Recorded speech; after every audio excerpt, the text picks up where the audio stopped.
Wednesday, August 26th, and you're watching the Hammer Daily here on the Hammer Betting Network, presented by our good friends over at FanDuel. I'm your host for today, Jason Cooper, alongside my producer for the next hour and a bit, Jaleel Shakir, working his way behind the boards. And we got a great show for you today, a perfect way to encapsulate this amazing week 0, one of the best weeks of the entire sports calendar season.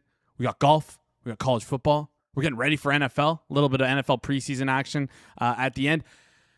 It's just going to be a great Wednesday to talk some sports. Feels good. We're back in the swing, and I cannot wait to get into things. Batting leadoff on today's show, we got Austin. We're going to come on and talk. He's going to come on and talk some college football futures, plus some week 0 action, break down all the games happening, plus week 1 as well. We're going to take an early look at week 1, tell you the 2 bets that he likes that will not be there on Friday. So you're going to want to stick around for that segment. And when I say Friday, I mean next Friday. If you want to get ahead of the market, do it with me and Austin right here on the show. Plus, talk a little bit about some college football playoffs. After that, we got Golden Pants coming on talking some Tour Championship. What's going on with Scotty Scheffler? Big debate happened on Circle Back on Monday. If you haven't checked it out, go check it out on the Circles Off YouTube channel. Hand, foot, and mouth disease for Scotty Scheffler. People want injury reports for golf. Well, I don't think there's a better person to talk to about if they should have injury reports than a guy who bets a ton of golf, Golden Pants, who's pretty sharp at it as well. Obviously, he's going to break down the 30-man field, give us some of his favorite bets. One of my biggest questions is, should a guy be priced at 100 to 1? I don't care if you think they're not that great versus the field, but should there be guys priced 100 to 1 to win a tournament with only 30 people? That feels a little bit weird to me. Actually, Bhatia, 100 to 1, really? I don't know. Maybe I'm wrong. And Golden Pants will probably tell me I am wrong.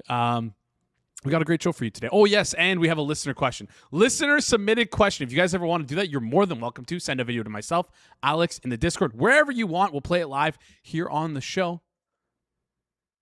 And yeah, it's going to be a great show. We got Austin coming on in just a second. But before we do that, I was clicking around this morning, and I'm banned from talking football with Austin, so I can't talk about this with him.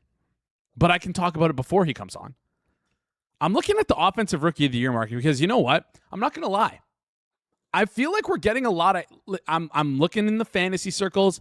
I'm kind of checking the pulse on the rookies this year. I feel like there's too much hate on Jeremiah Love this year. Where he's going in fantasy drafts just feels too low. And I was like, okay, maybe I take advantage of that. And maybe it'll be reflected in the Offensive Rookie of the Year market. Not so much. Plus 470, it's kind of starting getting to the point where it might be a little low. Maybe you wait until after week 1 if he doesn't play, then you can click Jeremiah Love. Because I think he's live to win Rookie of the Year. But I'm not worried. I'm not looking at Jeremiah Love right now. I'm looking at a couple guys back. And 5th right now on the board, tied with Jadarian Price. Much better than Mekhi Lemon right now in terms of odds. More likely, according to odds, instead of Mekhi Lemon, Casey Concepcion, Denzel Boston, Jacoby Lane, Carson Beck, Mike Washington Jr., who might be a get the full workload for the first 4 to 6 weeks of the season. Deshaun Stribling. Now listen, Deshaun Stribling looks great. I think he was an absolute steal early on in the offseason. You could have got him in like some crazy prices, 60 to 1, 80 to 1, 30 to 1. Yesterday he was 21. Deshaun Stribling is plus 650 right now. Are you kidding me? That is ludicrous. I don't care about the Shanahan offense.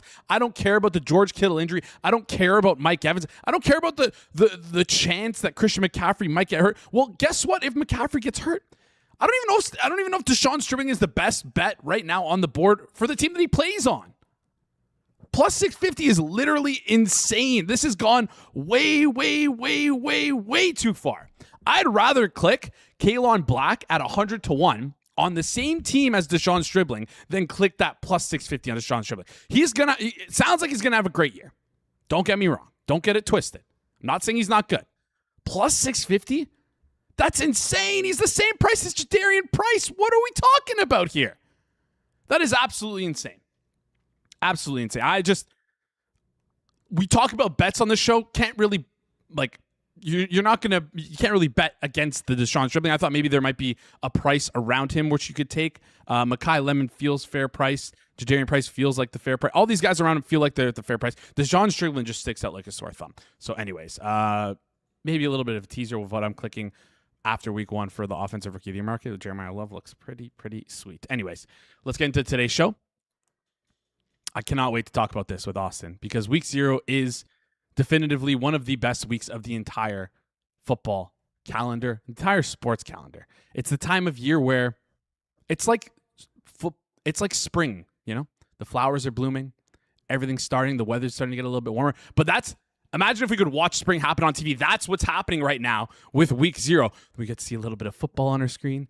NFL preseason's done. We're going to get some more information. It's just so exciting, and I love it so much. It's like the prologue to a really good book, just the beginning of a great story. And we're going to see where the story writers take us this college football, NFL, sports season. One thing's for certain, when week 0 is around, it means we're back. And we are so bleeping back. Going to talk that with Austin in just a sec. But before we do that, just want to quickly remind you about our good friends over at FanDuel. The Hammer Daily is brought to you by FanDuel. Baseball fans, the MLB season is in full swing, and FanDuel is giving you a chance to call your shot with daily dingers. Joining the action is easy. Just make your free pick. Yes, you heard this right. Free pick on who's hitting a home run in their game. And if you're right, you'll get a profit boost to use on your next bet for a chance at extra winnings. Just another reason why FanDuel is the home for home runs. Guys, they're literally giving you this stuff for free. If you're not just doing this every single day, opening up FanDuel, clicking the daily dinger, picking a guy to hit a home run with your daily dinger pick, you're leaving profit boosts on the table. It just makes no sense for you not to do this. You can pick a guy for free, and if they hit a home run, guess what? You get a chance you get a profit boost waiting for you in your account. There's no point of leaving profit boosts on the table. You should just be doing this every single day. I don't have to sell it to you guys. FanDuel does a great job with this beautiful promotion. If you're lazy, that's on you. Don't be lazy. Just click it. Ready to play your game? Head over to FanDuel.com/forwardprogress to get started. That's FanDuel.com/forwardprogress to opt in to Daily Dingers and make your free pick on who's hitting home run. It's literally a no-brainer. You should opt in and do this every single time. They're offering it. Play ball and swing for the fences on FanDuel, official partner of the MLB. Must be 21 plus and present in select states. For Kansas, in affiliation with the Kansas Star Casino, or 18 plus and present in D.C., Kentucky, or Wyoming. No purchase necessary. Opt-in required. Bonus issued is not withdrawable profit boost token. Restrictions apply, including any token expiration, max wager amount. See terms at sportsbook.fanduel.com. Gambling problem? Call 1-800-GAMBLER. 1-800-MyReset. Call 1-888-789-7777. Or visit ccpg.org/chat in Connecticut. Visit mdgamblinghelp.org in Maryland. Hope is here. Visit gamblinghelplinema.org or call 1-800-327-5050 Massachusetts. Call 1-877-8-HOPE-NY or text HOPE-NY in New York. Call 1-877-770-7867 in Louisiana. Welcome back to the chat, Amber. We did miss you. Happy to see you back. 2 of the first quarterback in history to lose a QB battle while being the only QB in the QB room. That is crazy. The chat is active as it always is on this fine Wednesday afternoon. TQ, Chosen, Amber, appreciate you guys tuning in. Let's get into today's show. Let's bring him on up here in just a sec. You know him. You've seen him on Forward Progress YouTube channel. He's an NFL and college football projections over at The Athletic. Austin Mock, welcome to the show. Listen, I got to say, first and foremost, can you name a great prologue to a book? Like, do you have one? Yeah. Well, okay. Can I name a prologue to a movie? You said a book. I just watched Tony in theaters. Great movie, by the way. If you love Anthony Bourdain, I'm not like a big Anthony Bourdain guy. I thought the movie was great. People who liked Anthony Bourdain didn't like it. There was a little prologue in that movie that like sort of set the scene for things, and I was like, "Wow, This is great." It got me into the movie. I am in it now. I'm in. So there we go. Sure. The second part of that is wait, I have one. The next 2 weekends. The Odyssey. Does that count? Is there a prologue in the Odyssey? I don't even know, but there's no way that you know that for sure either. The second part of that is week 1 of college football season and week 1 of the NFL are better days on the sports calendar than week 0. So your take is just invalid. Sure, better days, but I'm talking weeks. It's a better week. I'm sitting here just hoping that the games start. So it's just like any other. There's no games this week until Saturday, unless you go on FCS. All right. That's all right. I will say, listen, I will dig my heels on this. I said it once, and now I cannot turn my back on it. I cannot turn my back on it. I respect it. All right. Let's. It sounds like we're getting an echo on your end. Let's pull Austin off the screen just for 1 sec. Let's get this sorted in the background. Austin, we'll grab you back in just a second. Seems like an error on our end here. We'll get that fixed. Appreciate you guys in the chat for joining in. Sorry about that little hiccup. We'll get it sorted here. This is crazy. The chat is all over this. AI Austin. Did Austin get replaced by AI? AI Austin, Wizard of Oz mock. That is an interesting one. That's a new one. That's the first I've ever heard of it.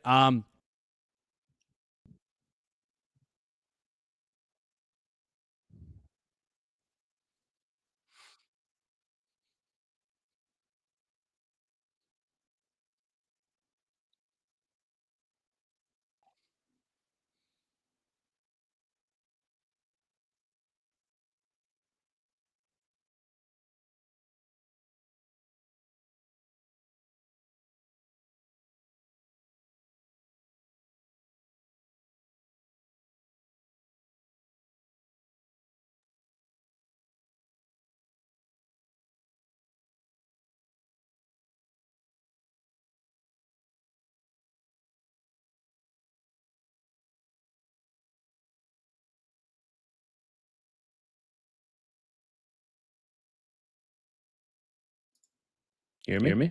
We good? We good? Is there an echo? It's the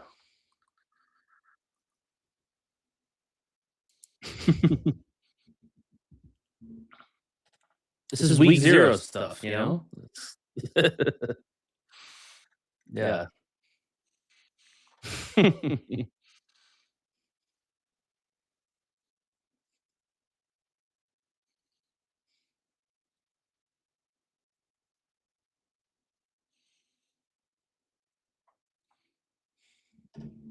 Think we're good?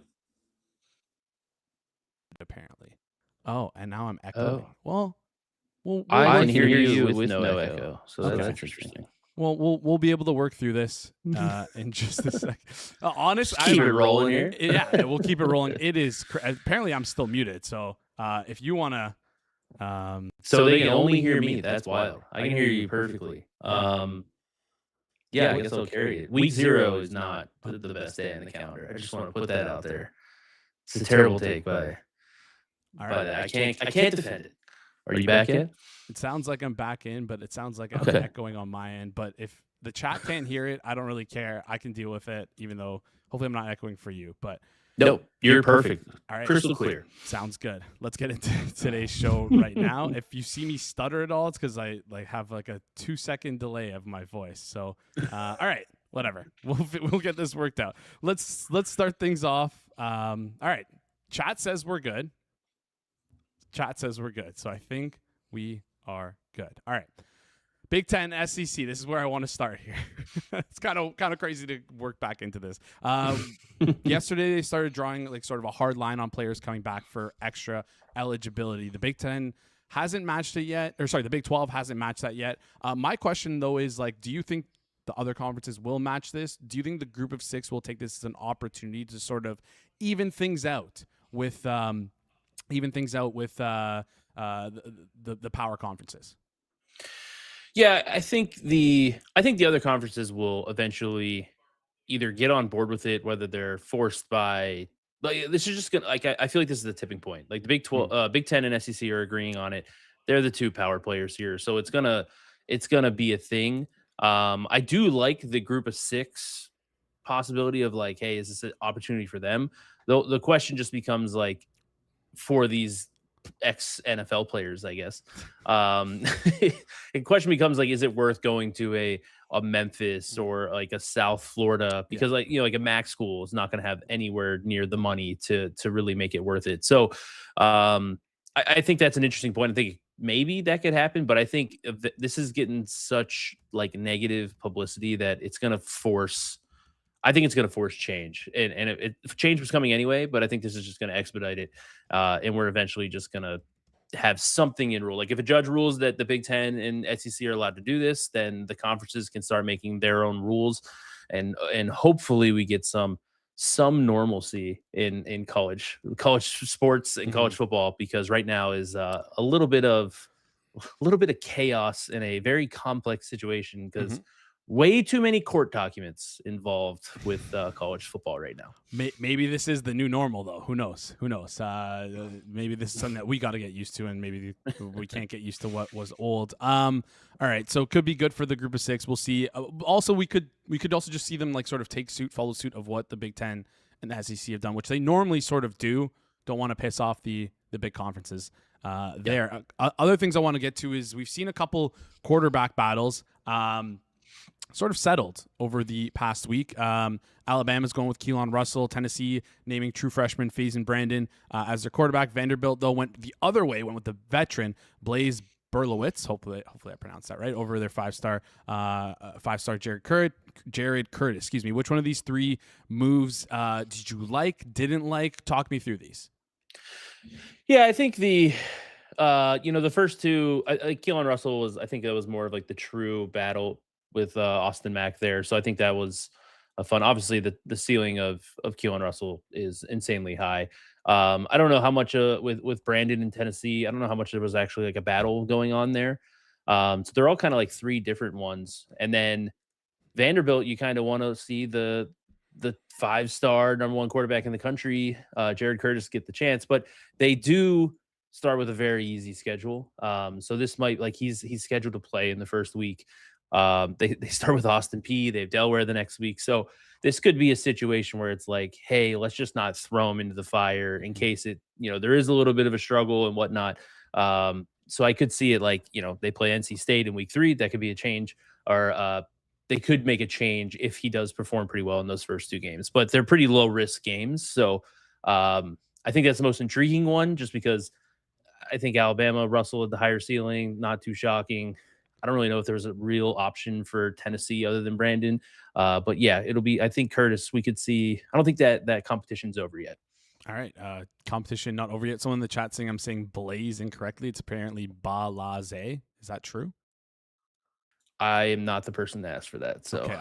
I can't tell if I'm being I don't know if you're not. trolled there. Yeah. I think I might be getting trolled, but honestly, Balaze sounds way better than Blaze. So we'll go with Balaze. Next thing I want to talk about is week 0, the penultimate week of the college football season, the best week of the college football season, the one that people have circled on the calendars waiting for. Like, they're playing a game in Dublin. First of all, I think some social media people need to see this and need to know about this. Northern Ireland exists. So if you post the country of Ireland, make sure you like crop out the Northern Ireland part. There's a lot of history there you might want to look into. But anyways, Dublin game, North Carolina TCU. I asked you what you want to talk about for week 0. You circled this game. You said you like TCU. My question is like, I feel like we're just gonna get TCU money leading up to the game. They're both gonna have to be dealing with the travel issues. What is the buy point for you on North Carolina, and are you betting TCU right now? Yeah, man, I don't really know if I want if there is a buy point for me on North Carolina. I mean, if it gets to 10, that would be kind of, or 10.5 even. That would be. I don't expect that. That'd be a pretty wild move here in the last couple days before kickoff here. So they're a wreck. I was pretty high. Not pretty high, but like if there was one thing that I liked about North Carolina coming into this year from last year, which they were kind of a train wreck last year, was the defense. I thought the defense played well in the second half of the year. That makes sense. Belichick's background is on defense. He's one of the best defensive minds that football has seen. So I was like, okay, hey, I think this team can actually be pretty good on that end of on that side of the ball. And then his son, Steve Belichick, defense coordinator, is taking a leave, and there's all these like questions. There's more, the GM leave. There is not a good thing happening in North Carolina football program right now. So it's really hard for me to back. Like, if the defense is out of sorts at all, I don't want really anything to do with this team. So at some point I will be grabbing, maybe I'll have to wait a little bit live to get a better price on TCU. I'm not sprinting to the window to bet the 7.5 that's out there right now, but there's not a lot that I enjoy with North Carolina right now. And they're a mess on the side of the ball that I was kind of bullish on them with. So definitely looking for TCU. Yeah. TCU, the hesitancy right now with it. I know you like TCU, but like, is that just basically because Hoover out, Harvard quarterback, forget his name, in, you're worried about how good a Harvard quarterback could be in his first game out? Like, a lot of uncertainty here. Yeah, I mean, there's some there is, of course, it's more of just like 7.5. It's just not like, I mean, I'm in no rush. Like Mhm. 7.5, 8, 8.5. Like, yeah, sure. There's a little bit there, 7.5 to 8, but not too much. So it's more of just trying to find, caring about the price, being price sensitive, which you need to be when you're Mhm. looking at these boards. And that's the big thing for me is just seeing if somehow we get someone to back, like, hey, Bill Belichick still got it, Yeah. and maybe we can get TCU on 7 or on the right side of 7. But I don't know if there's a lot of people lining up on the at that on that side of the ticket right now. So Yeah, Charles in the chat saying I think NCU or NC money shows. I don't think it's going to get back to 6.5, but he says there's no way it's going to 10. We weren't saying it was going to go to 10. I just said hypothetical. What number would you need to bet it? It's funny. Last time I played that game, it was with So Money. Last Thursday on the CFL, I said hypothetically, what number would you need to bet on the Ottawa Red Blacks? Spread was 13.5. He said 21.5. They couldn't even cover that. So, in the NFL, we do mm, this like late in the season, bad teams. I remember like, oh, would you take it at 14s? Like, I think I'd have to, but like, you really don't want yeah. to. So, anytime you have to ask that price, it's probably like, I feel like it's just better to just not, not Not get bet it at involved. all. Yeah, fair. Just plug your nose, bet it, and then if it does get there, bet it, and then just mark it down as a loss instantly, so that you Oh, yeah. so that at the very least, if you do, and you get some little bit positive feedback in the brain. One more question to you for week 0. Just the USC San Jose State game minus 38.5. Talked about this with Corby 2 days ago. Florida State minus 31.5, minus 105 right now. Is there any historical context? I don't want to say the word trends, but like, is there anything that you've noticed that just says, hey, maybe like these big spreads early in week 0 might not be the best things to be betting, and anything with that? Yeah, I mean, I've looked into it in the past. There's not too much. I think it's even like the historical. If you are a trends or historical person, and I'm using data, which is using historical data, obviously, Mm-hmm. but in this new world, like now it's 5 for 5. They switched it a couple years ago where you could play 4 games and not redshirt. So like now there's really like some coaches are maybe going to get the younger guys in. Do you have Mm-hmm. to play guys early in the season in these blowouts where, hey, I'm going to try to retain them? Like there's so many things that like we didn't really have, and there's really no historical precedence in that regard. So it's kind of hard to gauge. I see a lot of these like, okay, hey, when they're, this coach is a 28.5 point favorite or higher, he's, whatever. Like Kirby, I think there's the stat that they haven't covered like a great. They're not good at covering the big spreads. But like, I don't know. Like, is Kirby going to try to play guys longer, like play better guys because he needs to retain the younger studs that are on the like? It's just really hard for me to get a grasp on like how the late game situation. So I think if anything, there's some like variance in the like second half of these games. So I'd be interesting to track like how second halves of these blowouts look, because some coaches might keep their foot on the gas. Some might pull starters a little bit earlier to get some retention going for some guys lower on the depth chart. I really just don't know. It's a big unknown for sure. All right, big unknown there for what's going to happen with these late. Listen, I'm laying the 38.5. I don't really care. Eyes closed. And if here, this is this is how I lose the San Jose State USC minus 38.5. San Jose State backdoor covers, which I'm going to be okay with, or USC defense is god awful, and then I'm basically screwed for the entire season. Which let's just hope that's not. I'll take the backdoor loss as long as it's not just like San Jose. This USC defense is truly terrible. All right, let's flip over and talk about some week 1 numbers. You mentioned to me 2 week 1 numbers, and you like them. My question to you was, give me 2 week 1 numbers that are not going to be available come Friday. So give me these 2 week 1 numbers that you're betting earlier on that that, well, not know, but like have a feeling probably won't be there come next week Friday. Yeah, I mean, not going to be a fortune teller here, but if I had to guess, like Toledo at plus 10.5, I think I've talked about it previously.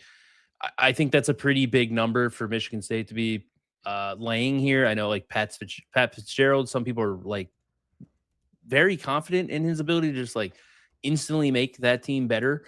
I don't know if they just looked at Northwestern's history of like, oh, he had success there. Like he had success there like every third year. It wasn't exactly like, hey, I'm immediately coming in and changing everything that this program is. So I think we're at like the overrating what his impact is. So I think Michigan State's a little too much. And Toledo, like Jason Candle went to UConn, like I think they brought in a good staff. I think Toledo has a history. Like this is multiple coaches in a row now that have been good there. Like they're in a good recruiting area. So I'm not worried about Toledo having this huge drop off. So I think 10.5. I'd be kind of surprised if that's still there come whatever day you put. I don't know, Friday, week one though, or before the week one kickoff. I think 10.5 comes down. All right, 10.5 is going to come down there on Toledo. Did you have another game as well that you want to touch on? Yeah, so Notre Dame, Wisconsin. I'm not as confident as this one. Again, in totals get a little bit weird just because we don't really have a good look at weather yet. But that's at 47.5 right now, minus 105 at some places. So I think Notre Dame, I know CJ Carr is the Heisman favorite right now. I know that their schedule's easy. I don't really I wouldn't be shocked if we saw them need some adjustment period because they ran the ball so well last year. They had 2 first-round running backs. One was, considered a generational talent because he went 3rd overall in the draft. I wonder if there's you don't have that awesome run game right away. If CJ, are they going to really drop back and throw a ton with CJ Carr? We haven't really seen him. We have not seen him do that with an elite running game. So I just wonder if there's a little bit of people think they lost running backs. We're going to throw a little bit more. And then on the flip side, I think the Notre Dame defense is awesome. And I think they're just going to absolutely smother Wisconsin. I think it's going to be a long day for Wisconsin there. So, 3 touchdown favorite, basically. I think that means Notre Dame's going to be at some point milking the clock here. I know there's the revenge tour of hey, we're going to try to blow everyone out to make sure we get in the playoff. But I think 47.5 is a touch too high for basically what Wisconsin, a little bit of uncertainty with Notre Dame's offense, but I don't think Wisconsin matches up well here. Yeah, Notre Dame under 47.5 is where you're leaning towards as well. Toledo plus 10. Toledo plus 10.5. Was it Toledo plus 10.5? Did I mark that down correctly? Yeah, Toledo plus 10.5 there, minus 115. I hate, by the way, just as an aside, the fake underdog narrative that you built for yourself. It's one of the worst things that someone can do in sports. Join a conference, Notre Dame, if you want to make the playoffs. Don't be just join a conference. But they wouldn't have, right? What do you mean? Why did a conference? It's no. Miami didn't make the ACC title game last year, so there's no guarantee they would have made it. Fair. So I'm with you some ways, but I also they didn't. It's not a guarantee. You're right, but they didn't even deserve it last year. So the fact that they were complaining about it is a whole thing, and I get it. It's there's a reason they changed the rules because they had 2 group of 5 teams in. There's a reason the rules were changed. Yeah, maybe the group of 5 teams. I want more group of 5 teams in. Give me 32 teams in the playoffs. Let's have some fun. Just 32. Axe the whole thing. Make it a 64 team tournament like March Madness. There and listen, Thursday, Saturday games. Can we get that going? Well, there's enough space in the this is just a whole off the rails thing. There's enough space in the calendar with how long the college football playoffs. It takes way too damn long. There's definitely enough space in the calendar to do that. That'll be changed too. Changes in shortened calendar? Yeah, they'll move it forward. The way that it works is I think they're contractually for the next 2 years, the championship's January 25th or something. It's crazy. Something super late. But I think that'll eventually move forward. They'll try to get it I think in the first half of January, if I had to guess. Or they'll keep it. They'll do January Madness football tournament, and everyone's gonna be like, "Oh, it's sacrilegious." But you know what? All I say is that there's more games to bet on and more fun to bet on, and that's the case. So, anyways, you mentioned we were talking a little bit about the playoffs with Notre Dame. Perfect little segue here. Give me a Power 4 team right now at plus money that you think that you're clicking to make the playoffs. Listen, if they're plus 100, that's fine. I don't really care as long as they're not minus that's the cutoff. I want a team that has implied less than 50% chance to make it that you're clicking to make it. Yeah, so I'll give 2 because I like them kind of equally. SMU, I like them. I think the ACC is pretty weak. I think SMU has I like Rhett Lashley. I think they're off offensively. They're going to be a good team this year, and what I like about it, they don't play Miami, so that bodes well for them to getting to the ACC title game because all they have to do, if you win the ACC, doesn't matter where you're ranked, you're in. So they have a pretty favorable schedule. They do have Virginia Tech. They do have Louisville, so it's not, and they do have Notre Dame late in the year. But again, I don't care so much about the Notre Dame because I don't think they're going to get an at-large bid. Mm. They miss Miami. That'll help them because I do think they're a pretty quality team. And then I'll go a little bit further down the board. Just sprinkle a little bit like Arizona, maybe a little bit. They're a little further. I'll take Arizona as a flyer. I think the offense can be exciting.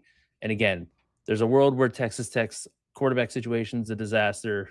All you have to do is win the Big 12. I think Texas Tech, 14-1 at FanDuel, I believe, is Arizona 14-1. Yeah, Arizona 14-1. Yep. Yeah, all right. If you want a little bit of a longer, delete the video when they go 6-6. But the offense has a high ceiling where they can make some noise.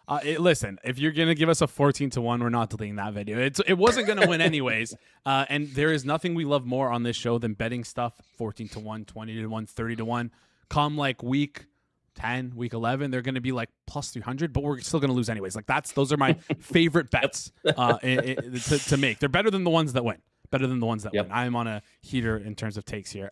Before you head out, give me the distribution by conference for the playoff field. Right before the season starts, you are going to be held to this. So if you're wrong, be careful. Make sure you're right.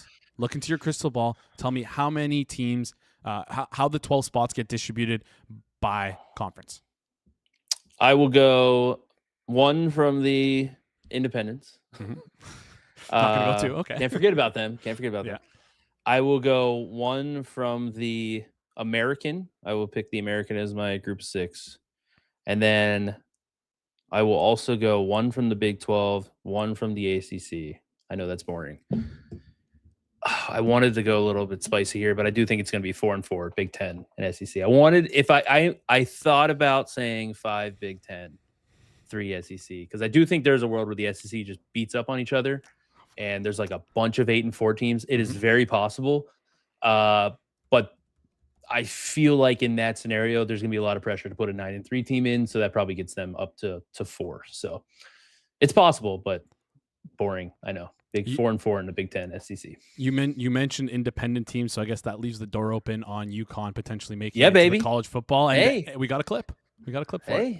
There it is. You never know. There we go. All right. Any final thoughts here before you head out?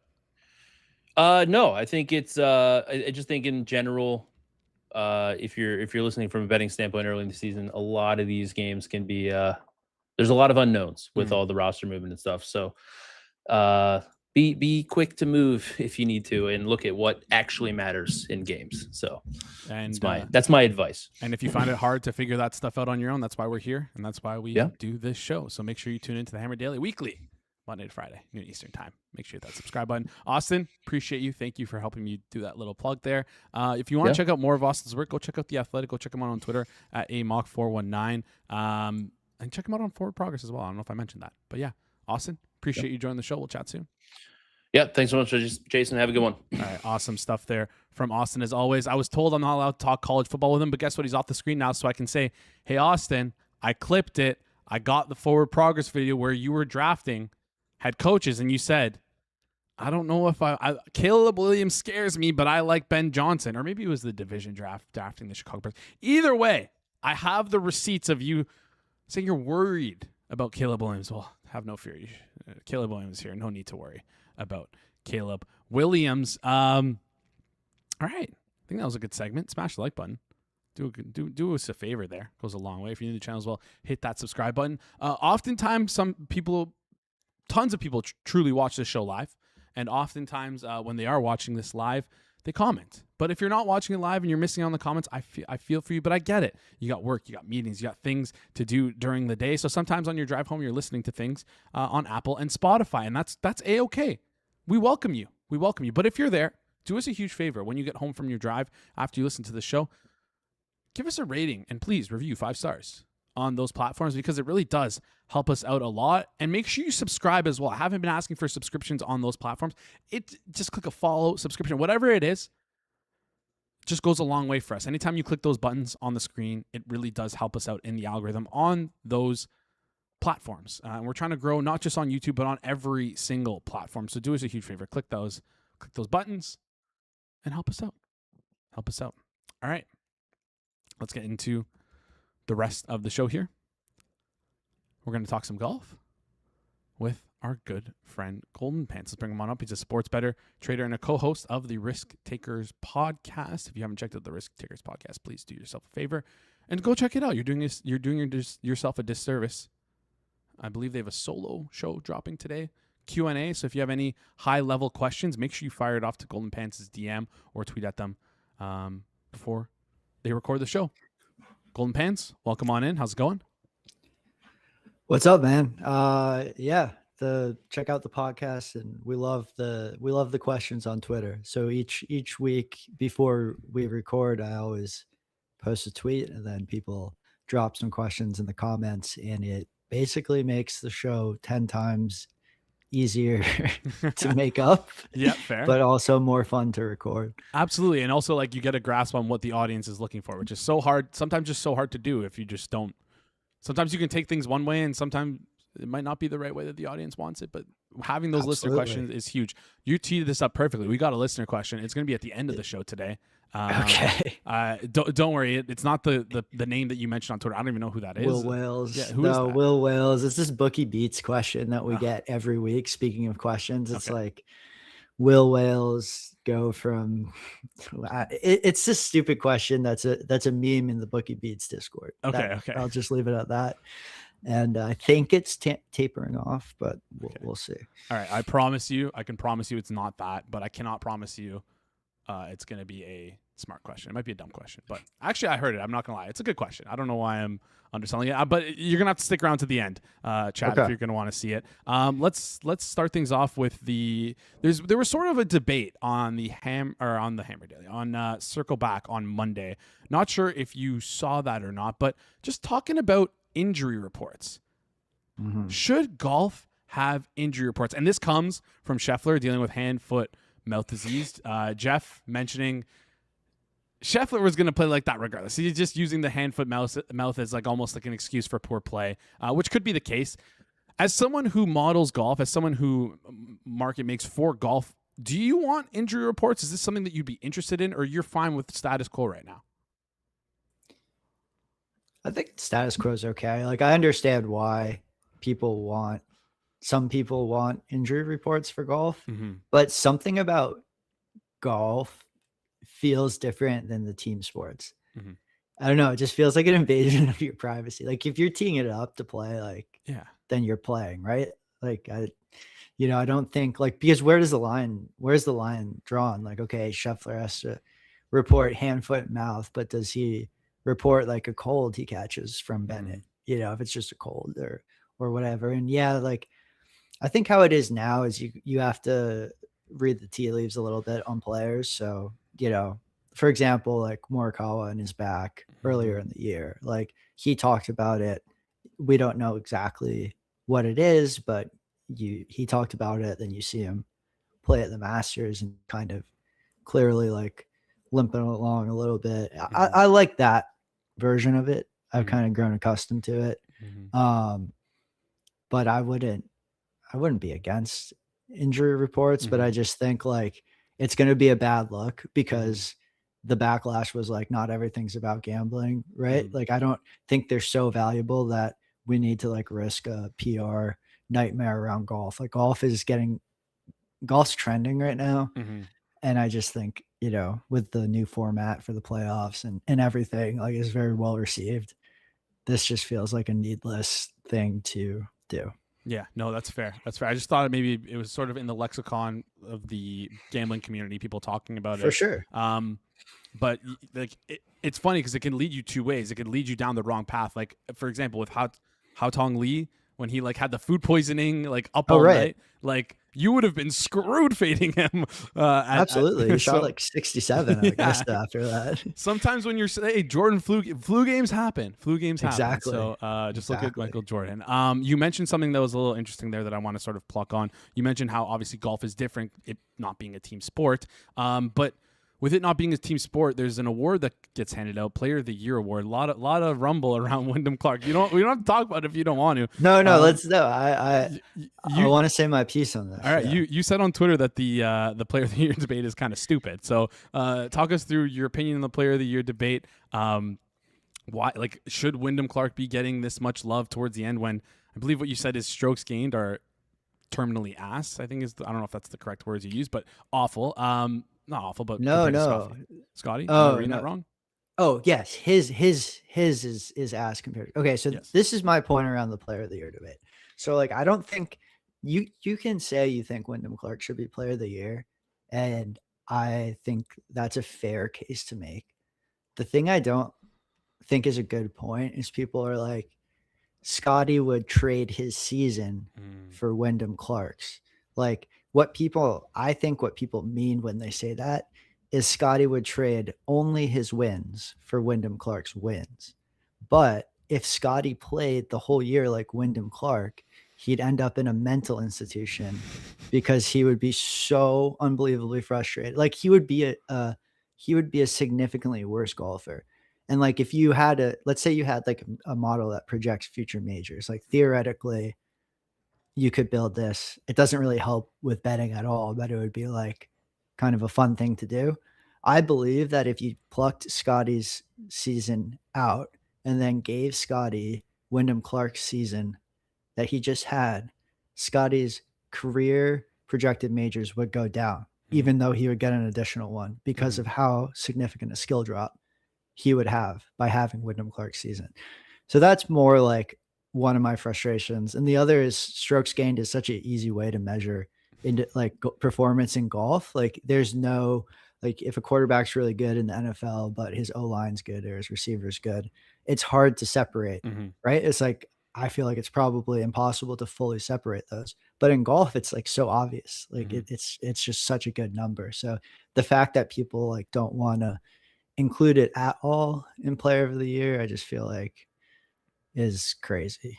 Yeah, and it's also probably just like recency bias as well with the Wyndham Clark stuff, just winning last week, winning the US Open. Like he did miss cut in the Open, miss cut for the PGA Championship. Missed like 6 cuts. Yeah, it's not like he's having a crazy year. If Scotty missed 6 cuts, like we would be worried about him, like his health. Yes. Yeah. Like he would be on the top of a building. Like then you see how like frustrated he is when he gets like third. Imagine if he like played like had a season like Wyndham Clark. It would do his head in, like no matter if he won one major or not. Then I think at that point, then we'd be demanding injury reports for golf because there's got to be something wrong with Scotty. He has like one hand or something at that point. All right, let's flip over and let's talk East Lake this week. Let's talk the Tour Championship. Talk to me how the course is designed, what type of play sort of wins here. Also, like, I'm not a weather guy. I don't like no. I'm not going to sit here. You don't believe in the weather? I was going to say that, but like, I don't know. You know what I mean? Like, I'm not going to be out here projecting weather. Weather is often wrong. I saw it might get a little windy, a little rainy near the course. You can talk me through that. Just talk me through the type of profile it takes to win this, and if you're worried at all about the weather heading into the weekend. Not too worried about the weather. Okay. Although I didn't check today, so maybe there's a new update that I'm not aware of. But as far as East Lake goes, I think East Lake it got redone before the 2024 Tour Championship. So, and it was a pretty big overhaul. Like they gutted the whole course. But I think it kind of plays pretty similar, despite being, a full new course. It's kind of the same in that it rewards accuracy, I think, more than people think. And that'll kind of be a theme with some of my opinions this week. But yeah, I think it rewards accuracy a little bit more than people think. And then everything else, it's about tour average. Like it's not too different than a lot of other courses outside of that. It definitely favors a straighter driver. All right. So we were kind of getting a hint on who you like here. We'll talk about who you like on the outright board in just a second. Just quickly, like small format change this year, no starting strokes. There's 30 guys. Anything of the sort of new format or like the slight format change, does that affect anything for you, or is this just status quo tournament and then let's just get into the outright board? Yeah, status quo tournament. I mean, the starting strokes actually, I think, helped a little bit. Okay. Back in the day, like you could, like Scheffler was good value when he had 2 starting strokes. Yeah. But yeah, I think like anytime something really weird happens, if you have like a sim that you can just make a little tweak to and it'll price it, like it'll end up either being neutral or good for you. So the starting strokes were like okay, um, presented some good value in the early going of that format, but yeah, just a regular tournament with the best players in the world now. Yeah, makes perfect sense. One more thing I wanted to get to before we talked about the outrights, though, is just the new format that we're going to be seeing in 2028, I think, not next year, the year after, where it's a 2-week format, 32 players, match play. Are you looking forward to that? Is that something that you're excited about? Yeah? Love it. From a betting standpoint or watching standpoint or both? Definitely from a watching standpoint. I haven't thought too much about it from a betting standpoint, but I think it'll be good from a betting standpoint for the reasons outlined just earlier of it's going to be a weird format that hasn't been used, and we can kind of repurpose some President's Cup, Ryder Cup stuff to price, you know, the matchups, and then do some kind of, there's like going to be group play. So there'll be an interesting simulation around like leaving a group, like how likely you are to leave a group where there could be value. Like I know a lot of people found value in the World Cup, like to advance markets this time around. So, you know, we got the first time this is happening as a format. Like I could see there being good value in the two advanced markets and some of that other stuff. Well, and when it comes around in 2 years, you know that we're going to be on top of it. So I'll be here. Make sure you hit that subscribe button. Let's get to the outright board. Scotty right now, plus 350 to win. Closest second to him is Rory, who sort of separated himself from the rest of the pack. Xander 12 to 1. Sam Burns 15 to 1. A lot of big names here, of course, in the 30-person field. Two things. One, who do you like on the board? And two, should there be guys priced at 100 to 1 in like a 30-man field? Like to me, just like intuitively, that maybe feels a little long, but I don't know, again, how great of a golfer Akshay Bhatia is, how great of a golfer Ryan Fox is. Are they really drawing dead? Talk me through the way that this outright board is structured as we head into Thursday here on this Wednesday. Well, I'll start with the last question first, because I just pulled it up. I have 5 golfers I think or have a worse shot than 100 to 1. Okay. Akshay, sorry to these guys, you're all great at golf. Akshay, Chris Wrighton, Alex Fitzpatrick, Ryan Fox, Jacob Bridgman.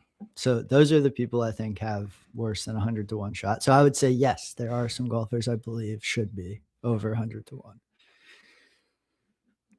In terms of the sorry to those guys. It's all good. It's all good. In terms of the outright board, where are you seeing value right now? Is it? I think it was you 2 weeks ago who tweeted like, the people don't know that it's Scotty's week. Is this Scotty's week as well? This is not Scotty's week. Okay. At that price. Yes. At that price. I mean, you know, we make them 21%. So we're higher than Data Golf, lower than, like, you're not going to really find value on the books at 21. So, you know, I guess you can take that for for, you know, go on. I was just jump in here. I love to use my odds. Last year and like the early part of this year, I would always use my odds boost whenever FanDuel has one on Scotty Scheffler. This might be the time because, like you said, you had him at 21, which is around 376. So if you have an odds boost, you take Scotty, then that's a good value. I like it. Right. And he said he's 95% recovered from hand, foot, and mouth. So it's a crazy. It's basically 100. There we go. Is he saying that we should multiply his skill number by 0.95? Like maybe. Is that what he's signaling to the bettors? Oh my God. He's saying like, I'm 95% of the golfer I normally am. I honestly think he's 100%, but he's just leaving that 5% error in there in case he plays poorly to like have an excuse and out. Yeah. You know, that's what I think it is.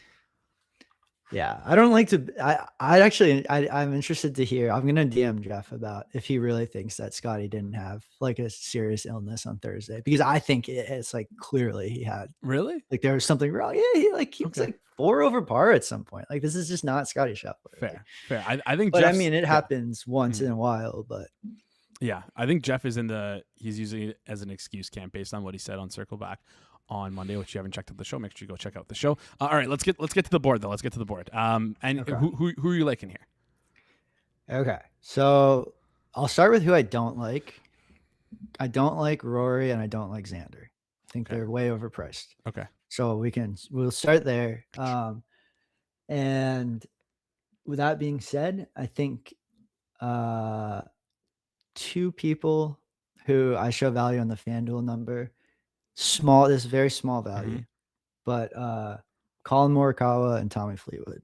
And I think it goes to basically to my opinion that it's an accuracy first course. It's not. I think what's interesting about East Lake is that Rory and Xander have won there a good amount, but the course in general, that kind of hides the fact that it's not really that rewarding to length and it's rewarding to accuracy. So the fact that they've won, I think, makes people think it's more of a bomber's course than it actually is. So that's my opinion on why the kind of prices shake out this way. So yeah, so I think slight value there on Colin and Tommy. Okay, slight value on Colin and Colin Morikawa, Tommy Fleetwood, both 20-1 right now. I thought you were gonna say Oberg just based on like the history that you have with him. It seems like a guy that you like to click on, and a lot of people like to click on. And I see the 20-1 there. I'm like, that's a little interesting, but maybe I'm not that far off 20-1. I make Oberg 4.45%. Okay. So it's not atrocious if you're like odds boosting. Yeah, fair enough. And you like the guy.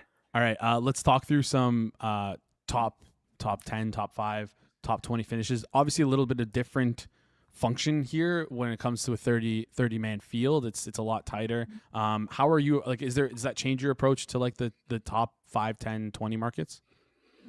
So like I price these, but I didn't post anything for these markets. So I don't know exactly. Like, for example, I have Scheffler as 96.4% to be in the top 20. So I doubt there's value there, but like it's so absurd, right? Because it's a 30-person field. It's 30 of the best players in the world. So it's not, 1/3 of the field is going to finish out of the top 20. So it's not like an absolute guarantee. Yeah. But, for somebody like Scheffler or some of those other top guys, I mean, okay, let's just see, like top 20 Morikawa. Oh, but that's with ties. Without ties, he's minus 450, which is 81.8%.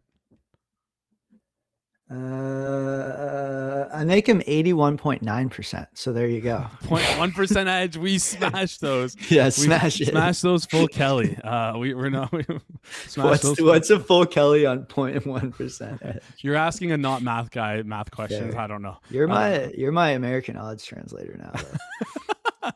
I'm on call whenever you need me. I'm on call whenever you. Yes. I definitely don't do these in my head. I have a little calculator on my screen odds, here. Or is it like the hammer calculator? It's an internal one. We can't release this. It's proprietary. Oh yeah, that's big edge. Converting odds is big edge. You'd be surprised. No, I'm just kidding. Anyways, so yeah, top 20. Nothing really in the top 20 market. Then top 5, top 10. Nothing really for you. You want to talk matchups? Then? What's Fleetwood's top 20? Let's see. 390.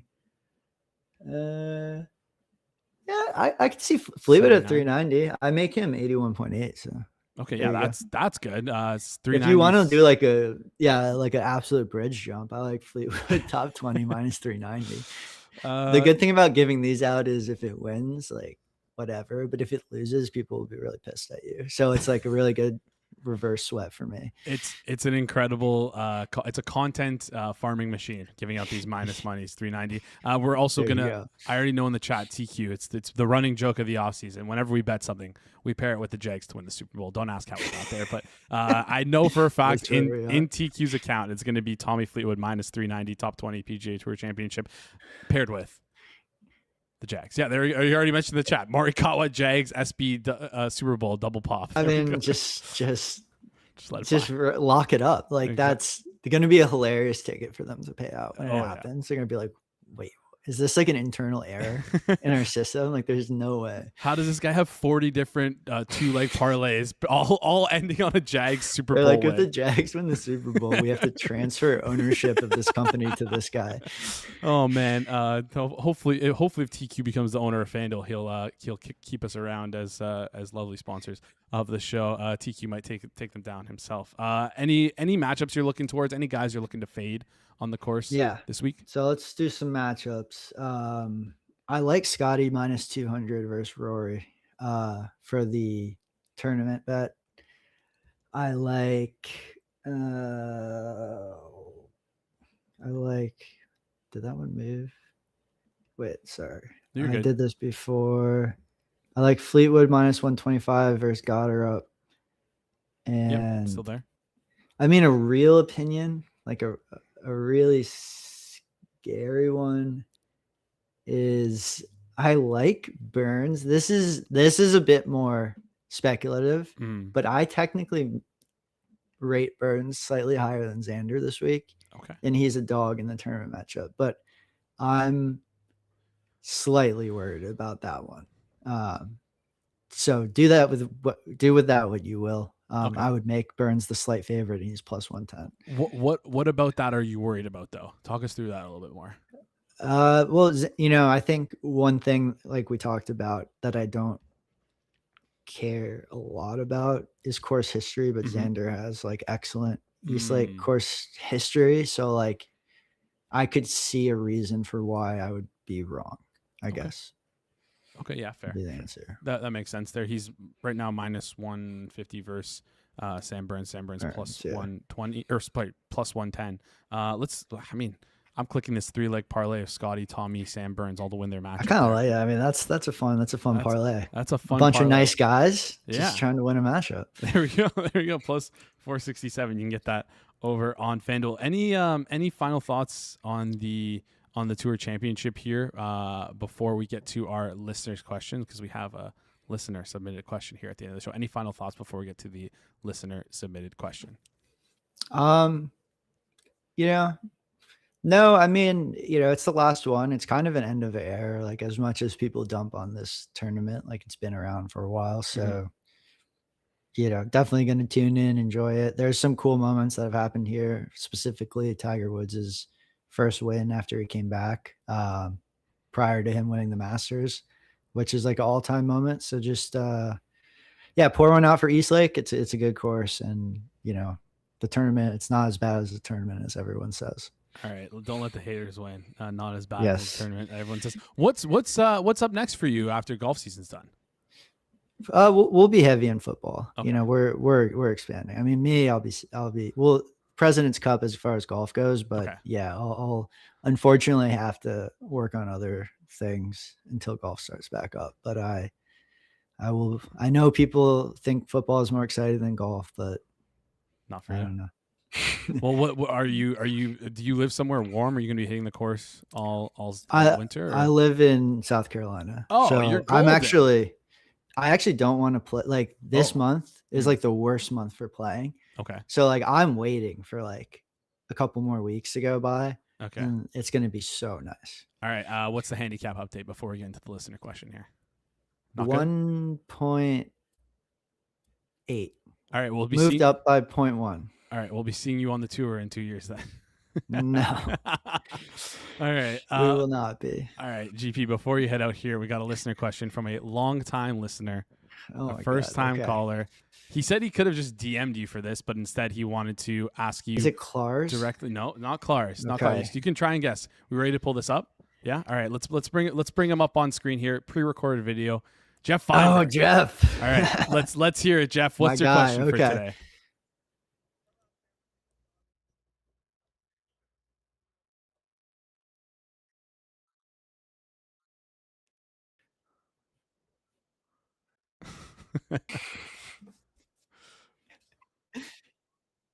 Ooh.